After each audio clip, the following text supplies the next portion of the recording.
Hey everyone, welcome to today's show. Are you ready to uncover a love story filled with surprises and misunderstandings? She didn't expect her mum to say that place is now a highway. What a cheerful update. She meticulously noted down her high school address and mailed a letter that only had the basic greeting. Such a mysterious move.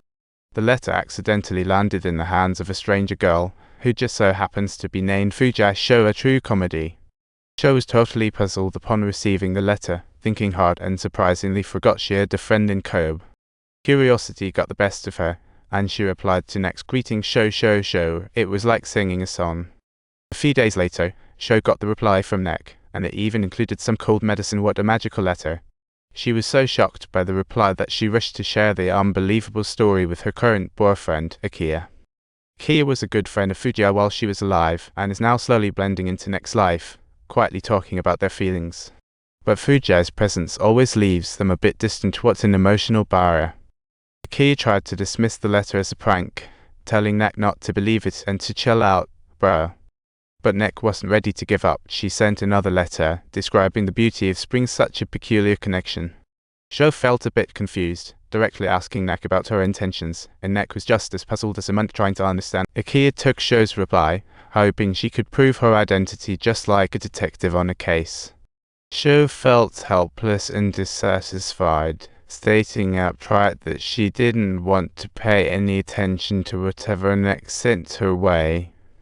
Nevertheless, she turned around and ended up mailing a copy of her driver's license. Once Akia learned the truth, he felt relieved, but Nek was a bit down, like she lost something important. Seeing this, Akia sighed helplessly, reflecting on how often the three used to sit together. It tasted of bittersweet nostalgia. Akia suggested they should go check out Kobayashi and find another girl named Fujii. What an adventure to look forward to. They flew to their destination and headed to Fujii's old home, which had surprisingly turned into a highway. Following the address from the letter, they found Sho's house. Mystery was in the air. Sho hadn't recovered from her cold, so her mom tricked her into going to the hospital, her mom doing what she has to. At the hospital, Sho was in a daze, dreaming of the night before her dad passed away, filled with memories. Nek was squatting in the snow outside Sho's house, but her heart was waiting for the arrival of spring. Silently, she took out paper to explain the mix-up about sending the letter to another Fujii, a hilariously silly mistake. When writing about her partner's passing, she couldn't help but strike through the words too painful to face. She dropped the letter into the mailbox, wondering if the next chapter would turn into a comedy. On the road, she passed by Sho, who was in a taxi. What a remarkable twist of fate. Sho read the letter and recalled the mix-up about the names, uncovering buried memories. The boy with the same name might just be the person Nek wanted to send a letter to. What a clever twist. On her way to mail the letter, Nek spotted Sho's figure. Could this be the start of a comedy? She tentatively called out. Sho stopped to look like a dramatic climax. However, Nek lacked the courage to step forward, and the crowd engulfed her. So dramatic. Nek still couldn't believe there was someone so similar to her, making her question everything.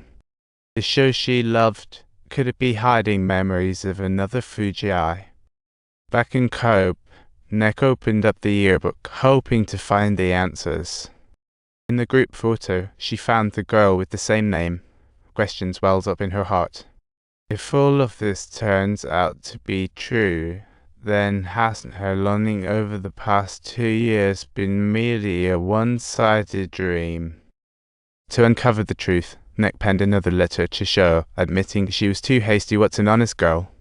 Sho didn't decline, but those memories were not pleasant for her. Such an awkward recollection. When they shared the same name, their classmates constantly joked about them. What a humbling phase. Plus, they were stuck in the same class. What a strange fate. Sho often avoided talking to her, feeling like she was emotionally imprisoned. Confronted with her classmates' jokes, she broke down in tears several times. This is truly a tragic ode to youth. Even during class president elections, her heart was drawn like a mischievous play. Sho thought helplessly, what a ridiculous situation. Her heartbreak turned into a resigned smile. Tenjing saw helpless Sho and charged in like a knight. But in the end, they were still forced to go to the library for extra work such a dramatic finish. However, Tenjing never took his work seriously, always standing by the window reading, which made Sho feel a twinge of secret joy inside. When the English test papers were distributed, Sho saw the pitiful 27 points and couldn't believe her eyes. Upon closer inspection, it turned out to be Tenjing's paper. What a laugh!